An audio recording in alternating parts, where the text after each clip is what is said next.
Hi, I'm DavidI, and welcome to this preview of the new RAD Studio XE. I'm here with Mike Rozlog, Product Manager for RAD Studio. Hi, Mike. Hi, David. How are you doing today? I'm doing good. Great. This preview showcases some of the developer and team productivity enhancements added to RAD Studio XE. We'll also take a look at new capabilities and enhancements in the IDE, toolchain, modeling, and debugging. Now, Mike, one of the development challenges we keep hearing about is, how can I keep my productivity at a maximum while I manage the source code revisions of individual developers as well as teams? I'm glad you asked, David. In the new RAD Studio XE, we've integrated in the subversion support. So Delphi, C++ Builder, and Delphi Prism all have subversion integration as part of the product. Let me give you a quick demo of how that works. I'm really excited about the subversion integration that we've added into RAD Studio XE. What's really great about it is that no matter how we're working with subversion, RAD Studio understands how to deal with it. What I want to start off with is just a simple project that's already under management of subversion. Notice here I'm in the Windows Explorer in Windows 7, and I have a couple of projects that are under management. What I want to do is load up this project into RAD Studio, and I want to work with it inside of the environment. I double click on it, it automatically loads from behind. I right mouse click on this, I can come into here and I can see that I have subversion, and I can take a look at my repository or show log from the project root, and what it'll do is it'll show all the revisions of this project since I actually installed it with all of the comments. I have the ability now to make modifications. I can update it, I can commit it. I have a local repository, I have a local project under management of subversion, and all I have to do is load it up, and the IDE understands how to deal with it and how to work with it. The next thing I want to show you how to do is actually do a brand new project. If I started off with a clean IDE, I come in and say File, New, Application. And what we got here is just a simple application, and now I want to put this under management. I'm going to right mouse click on my project number 2, and I'm going to say add to subversion. What I have to first do is save this file. I'm going to come in and right mouse click, and we're going to make a directory. We'll call this sexample2. I'll say sexample2, and we'll go ahead and hit enter, and then I will save in sexample2 my projects. And what it's going to do then, it's going to show the files that are located. Now notice we have our paths and our DFM, we have our projects and our resource file. The next thing I want to do is find the project that I want to hook it into. I'm going to come into here and I'm going to drop down, and I have something called Quick Repo, and we're going to put this into Project 4. So I can just come in here and hit Project 4, and then I want to go ahead and put a comment in here that says this is my base commit. Once I'm done with the base commit, I can go ahead and hit the import. Once I import it, you'll notice that the message key down at the bottom says the commit was successful. I've now committed this to the process. The next thing I want to do is let's make some changes. I'm going to go ahead and add a button to my form. Well, this is a pretty standard thing we do. Once we have a form, we go ahead and save it, and then we go ahead and customize it afterwards. I'm just going to type in here standard button. So now we've changed the code, and we've also changed the DFM. The next thing I want to do is I want to commit those changes. So I'm going to save it, and that's going to save a local copy to my hard drive, and then I'm also going to go ahead and commit that change back to my repository. So I'm going to come back in and click Subversion, and I'm going to say Submit Files in this project. When I click Files in the project, since I dropped the button, as I said before, it's going to update my DFM and my pass file. I add GUI work as my description and save it. Notice down at the bottom, the commit was completed, and now I'm ready to go out and let's look at the history and see what has happened. So when I look at the history, you can see I have my version 9 and I have my version 8, and I can see just by clicking on version 9 and version 8, I can see the differences between them, so I can revert back or go forward. I can also come out here from an informational standpoint and notice that when I click on 8, it says it's the base project, and when I click on project 9, it's the GUI work. So I have full interaction from this standpoint from inside of there. Now the next thing I want to do is actually show you how to get to a remote repository. What's interesting is I've shown you how to get to a local repository, and small teams a lot of times will set up a local server or they'll have a shared disk, but sometimes small teams and even large teams have their repositories out on the internet, and it allows people to go out on basically in the cloud and pull down projects and work with those projects. I want to pull one of those projects, and the great part about this is that I pull a project locally or remotely the exact same way. So I come into File, Open File from Version Control. When I come in, I want to go out and get GE Experts, which I think is one of the best plugins for RAD Studio. I want to open up my area, and I'm going to pick on My Documents. I'm going to slide down a little bit and look at Projects, and I'm going to open a new structure, and I'm going to call this My GE Experts. Once I have that, I'm going to say OK. I'm going to leave it as recursive, and I'm going to say I want the current revision. When I'm done, I hit the OK button. What this will do is this will go out and remote connect to that repository, and it will start downloading the files. Now, there are about 566 files that have to be downloaded from the internet into my localized managed directory. And when this is done, it's going to ask me which project that I actually want to load. I'm now going to pick GE Experts RAD Studio 2010 version, and I'm going to say OK. It doesn't find the resource file, which is fine, and I'm going to say OK again.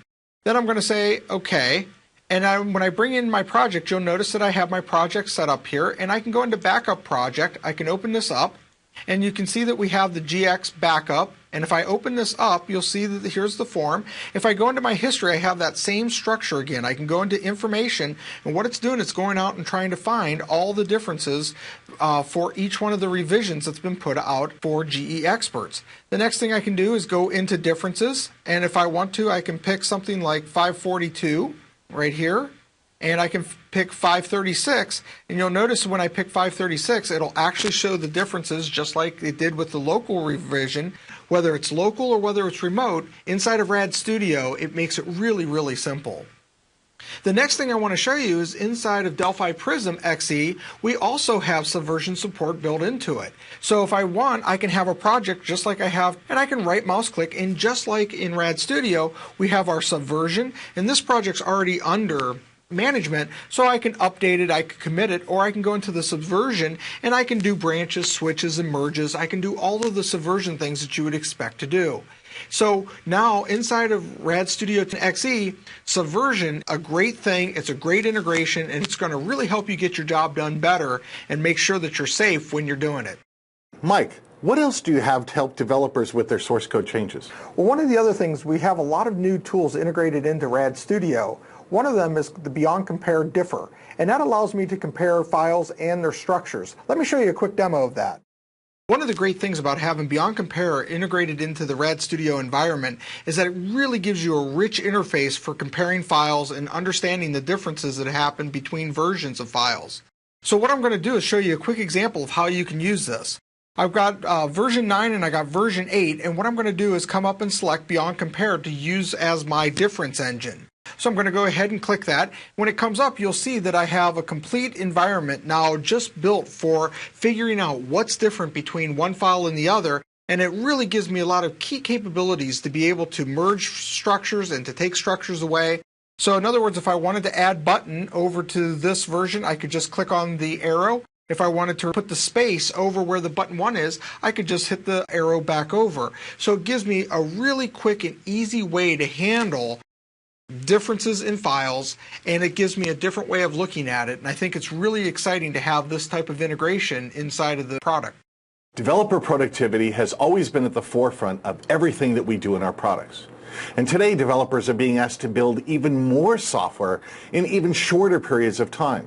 So Mike, what's new in RAD Studio XE that will help developers be more productive?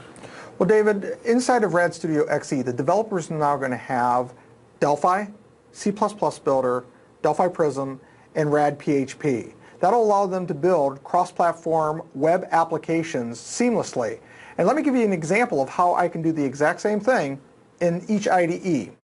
With the work we've done with RAD Studio XE, it's really exciting to see all of the IDEs work as one. And what I mean by that is that we basically follow the same design and development process for each of the products. So here I'm looking at a C++ project, and I have the project and I have the source code behind it, and it works just like what you would expect. If I bring up a Delphi project, it looks the exact same. I drag the components, I work with the components. When I double click on the member, I have the exact same code. When I go into Delphi Prism, it's the exact same thing. I'm using WPF here. I could use Silverlight, but it's the exact same process. If I double click on my button, it'll take me into the source code, and notice the source code, even though I'm doing it in .NET, looks the exact same. What I'm really excited about is the new RadPHP that's included inside of RAD Studio. This is going to be really exciting for a lot of people because it is built with Delphi. It's extremely fast. It's not your typical PHP editor with just text editor. This has a full component library. It actually has a full debugger. It has a full profiler. It works like Delphi. It acts like Delphi, but the language is PHP. Let me give you a quick example. Here we have the membership editor, just like we did in some of the other projects. And I'm going to go ahead and open this up a little bit, and I can move it. Notice it has the guidelines for lining things up, so I can make sure that everything is lined up correctly. I can also open it up and make it look a little bit stronger that way. When I'm done with this, I can go ahead and go in and add some code. So I can go into events, I can go into my button click, and then I can just put in the regular PHP. And as you can see, it has all of the things you expect. The help insight, the error insight, you name it, all of those key tools are in there. So if I come into here, notice my error insight sets up and works just like you would expect it to. Now I'm ready to go ahead and run this. So when I go ahead and run it, what this will do is this will basically kick off the application just like you would expect. So I'm going to come in here and type in the word Mike and hit add member. What it's going to do is going to go out to the server and it's going to add that back in, and you'll see that it's updated in my list box. This is 100% PHP. This is cross-platform PHP. Now I can come back into my PHP designer, and then next thing I want to do is I want to go ahead and put a breakpoint on here. Notice that we've now added a breakpoint. It looks just like it does in Delphi. Now I'm going to go ahead and kick this off. And what we're going to want to do is this is going to stop. So we'll notice that it's going to come right back in like before. So now I'm going to come into here and I'm going to put in the word Mike.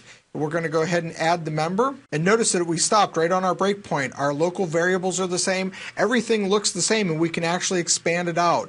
So it's really exciting to have this type of capability, and we're going to be showing more of the PHP in future previews. So I'm really excited about this and what you can do with this product. Building well-designed objects leads to better quality applications. RAD Studio has UML and pattern support integrated into the IDE. Mike, what has been added for modeling in RAD Studio XE? Well, in RAD Studio XE, we now have the ability to do ancestry diagrams and also sequence diagrams. Let me give you a quick example of how this can help you get your job done quicker. Some of the really interesting productivity areas that we've enhanced inside of RAD Studio XE is with regards to modeling and understanding of your code. Let's go in here to this flow panel demo, and I'm going to go ahead and turn on modeling. I'll open this up, and let's go ahead and show open on diagram. As we can see, we have this main unit inside of here, and as I can also tell that it's extended from T-form.